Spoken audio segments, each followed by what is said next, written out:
But when she swoops in at the last second with the army and crushes Ramsay's forces, that moment was beyond satisfying for me. Seeing a scumbag like Ramsay meet his end, especially at Sansa's hands, was the season's biggest payoff. For me, that scene is Game of Thrones' most satisfying moment. My hounds will never harm me. You haven't fed them in 7 days, you said it yourself.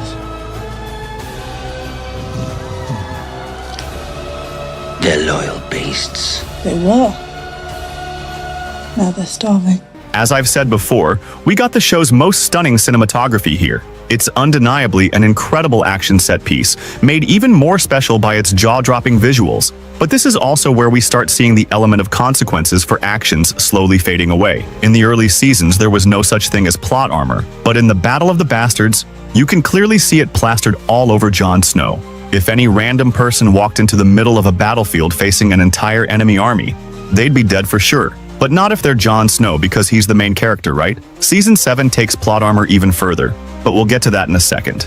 Jon falls into Ramsay's trap, survives 8 rounds of arrow barrages, dodges a cavalry charge, makes it out alive after being swarmed by enemies, and even escapes unscathed after being crushed by his own allies. It's absolute madness. At the very least, he should have walked away from that battle with some injuries, but nope, he comes out perfectly fine.